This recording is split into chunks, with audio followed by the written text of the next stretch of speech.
오늘의 주요 뉴스입니다. 다음 주 월요일부터 사회적 거리두기 조치가 모두 풀립니다.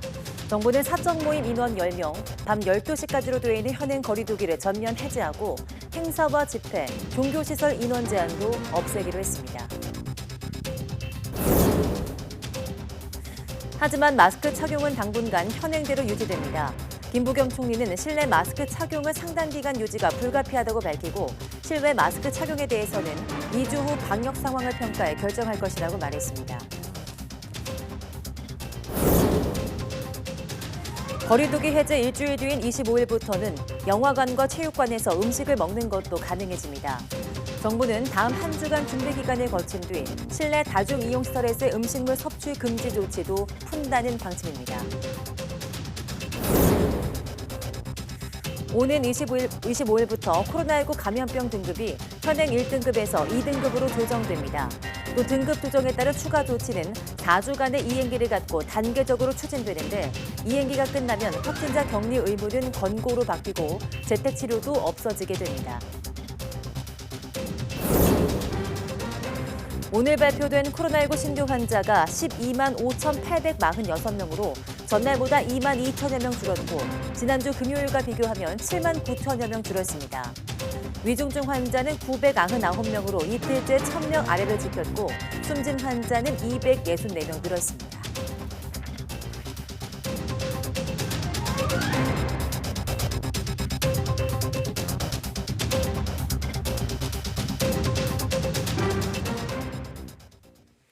네, 여러분 안녕하십니까? 4월 15일 사이언스 투데이입니다. 다음 주인 18일부터 사회적 거리두기 조치가 전면 해제됩니다. 정부는 우선 밤 12시까지인 다중이용시설 영업시간 제한과 10명까지 허용되던 사적 모임 인원 제한을 전면 해제하기로 했습니다. 이와 함께 299명까지 허용되던 행사와 집회, 수용 가능 인원의 70%까지만 허용되던 종교시설 인원 제한도 동시에 없어집니다. 또 영화관과 실내 체육시설, 종교시설 등 실내 다중이용시설에서의 음식물 섭취 금지 조치도 4월 25일부터 모두 풀기로 했습니다.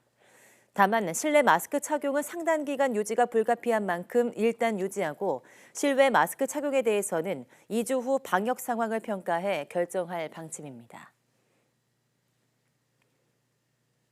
네, 이와 함께 정부는 코로나가 일반 의료체계에서 큰 불편 없이 관리될 수 있는 질병이란 현실을 반영해서 감염병 등급을 오는 25일 현재 1등급에서 2등급으로 조정합니다. 김부겸 국무총리는 오늘 오전 중대본회의에서 등급이 완전히 조정되면 격리 의무도 권고로 바뀌고 재택치료도 없어지는 등 많은 변화가 생길 것이라며 의료계가 충분한 준비를 할 수 있도록 4주간의 이행기를 두고 단계적으로 추진하겠다고 밝혔습니다. 또 코로나19에 걸려도 일상생활을 유지하면서 동네 병의원에서 진단받고 치료받을 수 있도록 일반 의료체계로의 전환을 추진하겠다고 설명했습니다. 이어 코로나 치료를 전담하던 병상들도 중환자 병상 등 일부를 제외하고는 일반 병상으로 환원된다고 덧붙였습니다. 네, 오늘 발표된 코로나19 신규 환자는 사흘째 10만 명대를 기록했습니다. 오늘 0시 기준 확진자는 12만 5,846명으로 전날보다 2만 2천여 명 줄었습니다.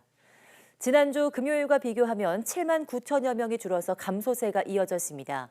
국내 발생이 12만 5,832명이고 이 가운데 수도권이 48.3%, 비수도권이 51.7%입니다. 숨진 환자는 264명 늘어서 누적 2만 616명을 기록했습니다. 위중증 환자는 37명 늘었지만 현재 999명으로 이틀 연속 900명대를 유지했습니다. 코로나19 감소세가 계속되면서 재택치료 환자 수도 줄고 있습니다. 오늘 0시 기준 재택치료 대상자는 90만 7,342명으로 전날보다 7만 8천여 명 줄었습니다. 이 가운데 집중관리군은 전날보다 1만 명 가까이 감소한 7만 8,799명입니다. 전국 병상 가동률도 안정세를 유지하고 있습니다. 중환자 병상 가동률은 전날보다 1.1%포인트 감소한 49.9%로 집계됐습니다. 수도권 중환자 병상 가동률은 48.1%, 병상 수가 적은 비수도권인 54.2%입니다. 네, 일본에서는 코로나19 재확산이 완연하지만 백신 접종은 좀처럼 늘지 않고 있습니다. 대량 확보한 백신을 사용기한 안에 다 쓰지 못해서 남을 가능성이 높은 상황인데요. 어떻게 처리할지 지자체들은 고심하고 있습니다. 도쿄에서 이경아 특파원이 보도합니다. 도쿄의 단체 접종장. 예약이 적어 대기석이 대부분 비어 있습니다. 일본의 백신 3차 접종률은 여전히 50%를 밑돌고 20대 젊은이는 이 절반 수준입니다. 맞으려는 사람이 적다 보니 백신이 남아돌고 있습니다. 초저온 냉장고에서 백신 3만 회분을 보관 중인 이 지역은 당분간 정부가 주는 백신을 더 받지 않기로 했습니다. ワクチンが残って使用期限までに使い切れるかという問題がどこの自治体でも生まれているのではないかなというふうに思われます。 코로나 사태 이후 일본 정부가 확보한 백신은 약 8억 8천만 회분, 24조 원 규모입니다. 필요한 양을 크게 웃도는 백신이 사용 기한을 지나 결국 대량 폐기될 가능성까지 나오고 있습니다. 후생성은 최근 아스트라제네카 백신 4천만 회분 공급 계약을 뒤늦게 취소했지만 비판은 이어지고 있습니다. 4億8000万回必要だとしても、あとなんで4億回以上必要なんですか？どうしてこんな量必要なのか、分かりやすく説明していただきたいと思います。 전국적으로 재확산세가 뚜렷해지면서 일본 정부는 백신 접종의 중요성을 강조하고 있습니다. 전염력 높은 XE 변이까지 확인됐는데 이달 말 연중 최대 연휴를 거쳐 감염 폭발로 이어질 수 있다는 우려 때문입니다. これが都市部では高止まり、地方部では上昇というようなことがあって、感染が拡大するしてもおかしくない背景がここにあるわけですよね。 일본 정부는 백신 접종 증명서가 있으면 입장료를 할인해 주는 등 젊은이들의 접종을 늘릴 대책을 곧 시행할 방침입니다. 도쿄에서 YTN 이경아입니다. 중국 상하이시가 봉쇄를 일부 완화했다고는 하지만 대다수 시민들은 여전히 집안에 고립된 채 하루하루를 힘겹게 버티고 있습니다. 봉쇄를 뚫고 200km 이상을 자전거를 타고 상하이를 탈출한 사람도 있습니다. 베이징에서 강상원 특파원이 보도합니다. 상하이 봉쇄 3주째가 되면서 긴급 구호품을 받을 수 있는 집들이 조금씩 늘어나고 있습니다. 당국에서 지급한 야채 이외에 달걀이나 냉동식품을 배달받은 사람도 있습니다. 하지만 주민 대부분은 여전히 물과 식량 부족에 시달리며 하루하루를 버티고 있습니다. 但是不是每个人都是这样子的。然后当你看到网上这些负面消息的时候，你会非常的难受。 거리의 상점들도 거의 문이 닫힌 채 아직 영업을 하지 못하고 있습니다. 고혈압이나 뇌졸중 등 만성 질환자가 있는 가정은 약이 떨어져도 구하기 어려운 상황입니다.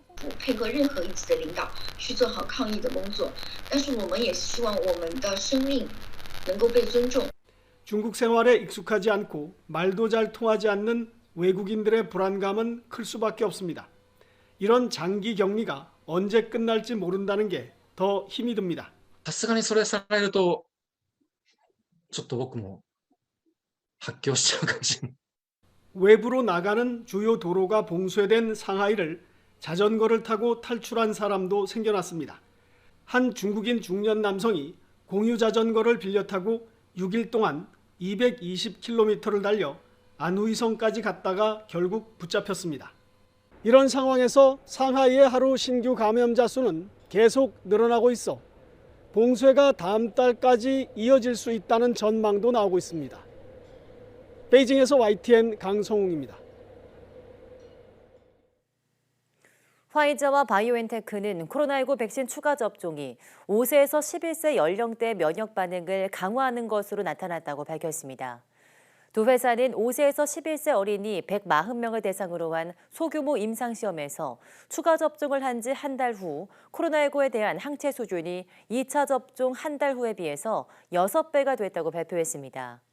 이 가운데 30명의 혈액 샘플을 실험실에서 시험한 결과 추가 접종 접종자의 오미크론 변이에 대한 항체 수준은 2차 접종자의 36배였습니다. 또 추가 접종은 어린이들에게 안전한 것으로 나타났다고 화이자 측은 설명했습니다. 이런 결과를 토대로 두 회사는 며칠 안에 미국 식품의약국 FDA에 5세에서 11세 어린이를 대상으로 코로나19 백신 추가 접종을 승인해달라고 신청할 계획입니다.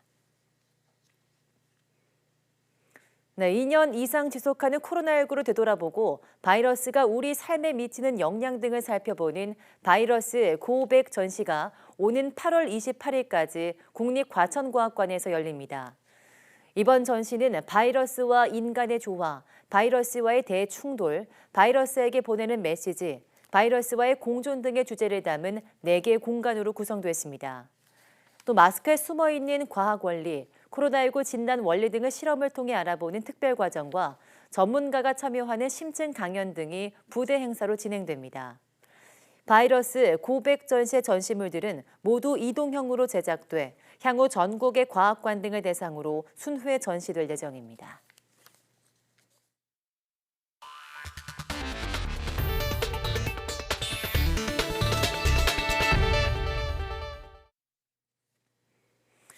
네, 치매와 파킨슨병 등 뇌 질환을 진단하는 데에는 신경심리검사라는 뇌 인지검사가 필수인데요. 국내 바이오 기업이 기존에 60분 이상 걸리던 신경심리검사 판독 시간을 5분으로 단축하는 자동화 판독 프로그램을 개발했습니다. 이성규 기자가 취재했습니다. 40대 후반의 직장인 A씨. 최근 기억력이 떨어지는 것 같아 뇌 인지 기능을 종합평가하는 신경심리검사를 받았습니다. 신경심리검사는 뇌 질환의 진단과 치료, 재활 등에 필수적이지만 검사 결과를 판독하는 데 시간이 오래 걸립니다. 여기에다 판독 인원도 부족해 검사가 필요한 것으로 추정되는 400여만 명 가운데 90%는 제때 검사를 받지 못하고 있습니다. 그래서 수요는 점점 늘어나는데 거기에 비해서 이 검사를 시행할 수 있는 임상 심리사들은 그 수가 부족해서 결과적으로는 수요에 따른 공급이 충분히 되고 있지 않다는 것이 지금 문제라고 보시면 되겠습니다. 신경심리검사를 적게 받지 못하면 뇌질환의 조기 진단이 어렵고 적절한 치료법이나 재활계획 수립도 힘듭니다. 국내 연구진이 신경심리검사 판독 시간을 기존의 60분에서 5분으로 단축하는 자동화 판독 프로그램을 개발했습니다. 신경심리검사 관련 연구 데이터 40만 건을 빅데이터로 활용했습니다. 인터넷에 신경심리검사 채점 결과만 입력하면 즉시 판독 보고서 초안이 자동으로 생성되고 이후 검사자가 필요한 부분만 확인 수정해 최종 판독 보고서를 완성합니다. 회사는 자동화 프로그램을 이용해 판독의 속도를 높이고 임상시험자들의 숙련도에 따라 판독 편차도 줄일 수 있다고 설명합니다. 그래서 이런 이제 Read Smart for You와 같은 표준화된 자동 판독 리포트를 제공하는 소프트웨어를 씀으로써 이제 판독의 속도를 증가시킬 뿐만 아니라 판독의 수준이나 판독하는 양식의 표준화도 함께 이끌어낼 수 있기 때문에 이를 통해 환자의 검사 예약 기간을 단축하고 의료진이 더 많은 환자를 진료할 수 있을 것으로 기대하고 있습니다. 신경심리검사 자동 판독 서비스는 임상시험을 거쳐 이르면 2년 이내 상용화될 전망입니다. YTN 사이언스 이성규입니다. 네, 올해 인천 지역의 중학교 신입생 2만 6천여 명 모두에게 노트북이 지급됐습니다. 인천시 교육청의 디지털 인프라 구축 사업의 일환인데요. 새 노트북을 받아든 학생들은 문서 작성과 코딩 등을 마음껏 배울 수 있다며 기뻐했습니다. 이기정 기자가 보도합니다. 새 노트북 컴퓨터를 받게 된 중학교 1학년 학생들의 설레는 표정이 역력합니다. 인천시 교육청이 중학교 142곳과 특수학교 등에 입학한 신입생들에게 노트북 26,900여 대를 일괄 지급한 것입니다. 아, 이거 너무 멋져. 진짜 이거 완전 신제품 아니야? 무상대여 형식이지만 중고교 과정 내내 본인이 사용하게 될 노트북을 받은 학생들은 하고 싶은 게 많습니다. 제 노트북은 없었는데 이제 생겨가지고 완전 소중히 다룰 것 같아요. 제가 평소에 엔트리나 그런 코딩이나 게임 쪽을 하고 싶어 했는데 이 컴퓨터로 열심히 한번 해보겠습니다. 인천시 교육청은 온라인과 오프라인이 병행되는 학습 환경 속에서 1인 1스마트 기기를 확보하도록 노트북 보급 사업을 시작했습니다. 내년에도 중학교 신입생용 노트북 구매를 위해 329억 원의 예산을 수립해 놓았습니다. 교육청은 동일한 성능의 노트북을 통해 수업의 효율성도 높이고 프로젝트 수업과 코딩 수업 등 차별 없는 디지털 교육 환경을 구축해 나가겠다는 방침입니다. 가정의 경제 사회적 환경에 상관없이 디지털 사회에 대한 적응력과 역량을 기를 수 있도록 평등한 디지털 교육 환경을 지원하려는 정책입니다. 새 노트북을 품에 안은 신입생들은 하굣길에도 마냥 들떠 있지만 이를 부러운 듯 지켜보는 2학년과 3학년 학생들의 상대적 박탈감도 앞으로 해결해야 할 숙제로 남았습니다. YTN 이기정입니다.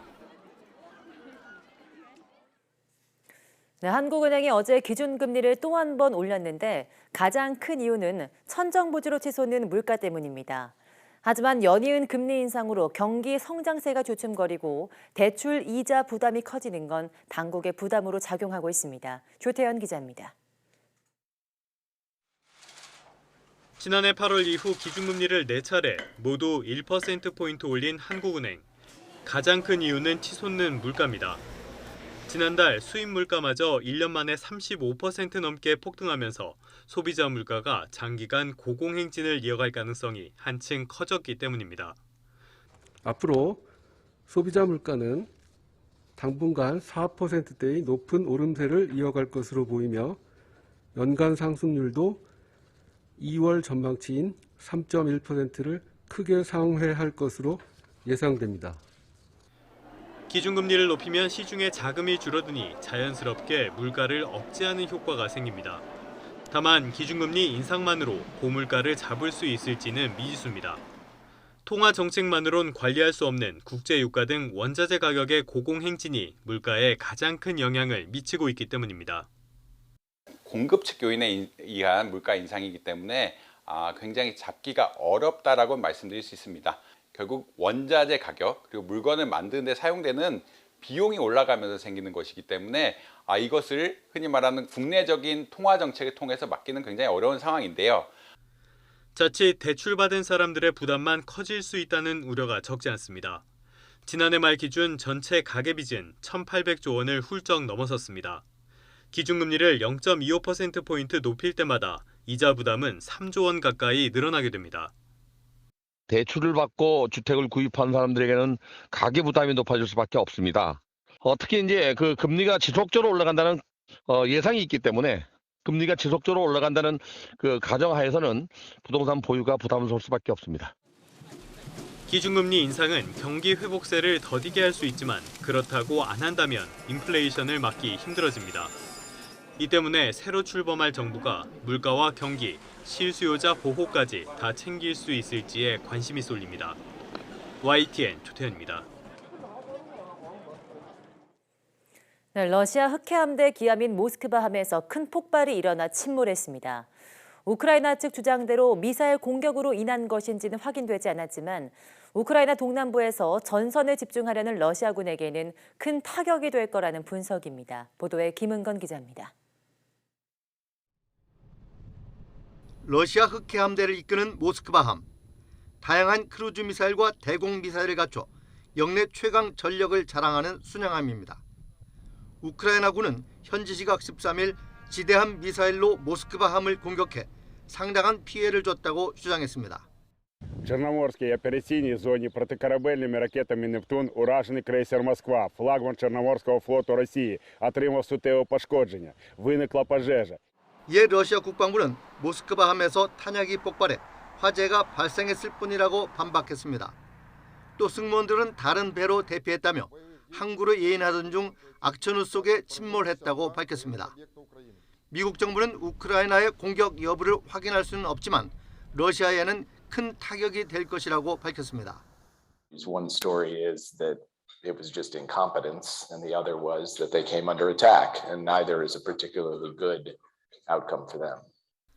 특히 모스크바함이 기함이란 상징성이 있는 데다 해상 작전이나 내륙 부대에 대한 직접 지원 능력에 영향을 줄 수도 있다는 분석입니다. 러시아군의 함락이 임박한 것으로 알려진 남부 요충지 마리우폴에서도 우크라이나군은 사력을 다하고 있습니다. 1,000명 이상의 우크라이나 병사가 항복했다는 러시아 주장은 가짜뉴스라며 해병 여단이 현지 아조우 연대와 합류해 여전히 싸우고 있다고 주장했습니다. 하지만 러시아가 다음 달 9일 2차 세계대전 승전 기념일에 맞춰 마리우폴에서 열병식을 준비하고 있다는 주장도 나오는 등 함락 위기가 커지고 있습니다. YTN 김건희입니다. 네, 러시아의 우크라이나 침공의 위협을 느낀 스웨덴과 핀란드가 북대서양 조약기구 나토 가입을 추진하자 러시아가 발트에 핵무기를 배치할 수도 있다면서 강력한 경고의 메시지를 날렸습니다. 러시아 위협에도 핀란드가 오는 6월 나토 정상회의 때 가입을 신청하고 스웨덴도 뒤를 따를 거란 관측이 나오고 있습니다. 보도에 김영근 기자입니다. 북대서양 조약기구 나토의 확장을 막겠다는 명분으로 우크라이나를 침공한 러시아. 뜻하지 않게 북유럽 핀란드와 스웨덴의 나토 가입 추진으로 불똥이 튀자 다급해졌습니다. 푸틴 대통령의 최측근 메드베데프 국가안보회의 부의장이 나서 핵무기 카드까지 꺼내들었습니다. 적대국이 늘어나는 만큼 군사적 균형을 맞추기 위해 방어 수단을 강화할 수밖에 없다는 겁니다. 그러면서 지상군과 방공망, 해군력을 강화하고 발트에 핵을 배치할 수밖에 없다고 경고했습니다. 크렘린궁도 군사력 강화 방안을 마련하라는 푸틴 대통령의 지시가 내려졌다고 밝혔습니다. Есть действующее поручение президента, Министерству обороны представить предложение по усилению западного нашего фланга. 스웨덴과 핀란드는 유럽연합 회원국이지만 그동안 군사적 중립을 지켜왔습니다. 하지만 러시아의 우크라이나 침공을 계기로 나토 가입을 적극 검토하고 나섰습니다. 국민 여론도 나토 가입을 원하는 쪽으로 바뀌었습니다. We will have the discussions within the Finnish Parliament upcoming weeks, but I think our process will be quite fast. It will happen in weeks, as I mentioned. 일각에선 핀란드가 오는 6월 나토 정상회의 때 가입을 신청하고 스웨덴도 뒤를 따를 것으로 보고 있습니다.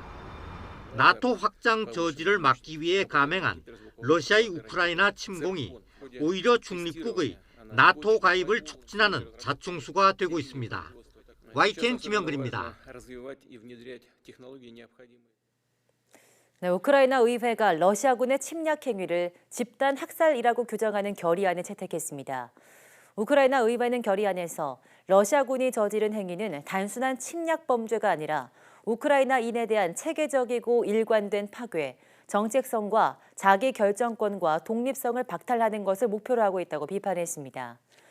또 외국 정부와 의회, 유엔에 러시아의 침략을 집단 학살로 인정할 것을 촉구했습니다. 러시아군은 우크라이나 수도 키우 외곽 도시인 부차 등에서 민간인을 집단 학살했다는 의혹을 받고 있습니다. 네, 볼로드미르 젤렌스키 우크라이나 대통령이 러시아 석유를 계속 구매하는 독일과 헝가리를 강력히 비난했습니다. 젤렌스키 대통령은 영국 BBC 인터뷰에서 러시아 석유를 계속 사는 유럽 국가들이 다른 나라 사람들의 피로 돈을 번다고 말했습니다. 그중에서 독일과 헝가리를 콕 찍어서 러시아 에너지 수입 금지 노력을 막고 있다고 지적했습니다. 젤렌스키 대통령은 또 무기 공급을 거듭 요구하면서 미국과 영국, 일부 유럽 국가들이 도와주고 있지만 우리는 더 빠른 공급이 필요하다고 밝혔습니다.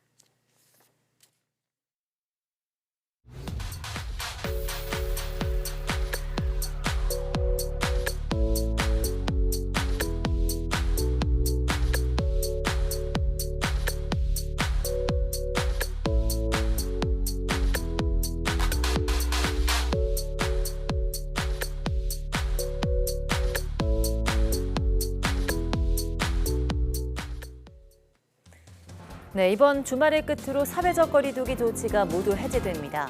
마스크 착용 등 최소한의 방역 조치는 아직 남아있지만 지난 2년 동안 모두가 꿈꿔왔던 평범한 날이 이제 얼마 남지 않았습니다. 건강한 주말 보내시기 바랍니다. 함께해 주신 여러분 고맙습니다.